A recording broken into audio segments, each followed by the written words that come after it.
అది just time pass కోసం. నాకు ఏదో ఎంటర్టైన్మెంట్ ఉండాలి కదా.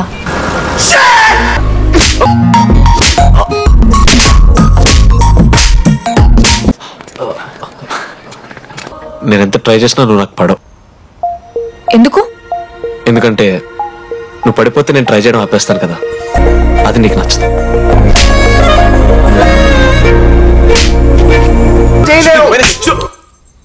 తిక్క తిక్కగా మాట్లాడుతుంటాడు కానీ మనిషి మాత్రం మంచోడే నాన్న. ఏంటి నువ్వు నా కోసం ఉండిపోతావు అనుకున్నాను. నేను నీకోసం ఉండిపోతానని అనుకున్నాను. కనీసం మిస్ అవుతావా నన్ను? అవుతా. ఒక 3 days అవుతా. తర్వాత ఒక అమ్మాయిని సిన్సియర్గా లవ్ చేస్తే హ్యాండ్ ఇచ్చి యూస్ చెక్ చేసిన ఇంకొక అమ్మాయికి చెప్పి పడేస్తాను. ఈసారి మిస్ అయిపోయింది శృతి. శృతి భజన చేసుకుంటా 3 ఏళ్ళు సింగిల్ గానే ఉండిపోయిండ్రా పాపం. మనం మనోజ్ గడు పోర్లేంటే పడతాడు, పోరబోగు నా కొడుకు అనుకున్నాను కానీ చాలా సెన్సిటివ్ వాడు. నీకు వాడంటే చాలా ఇష్టం కదా, అదేంటి అలా అడిగా?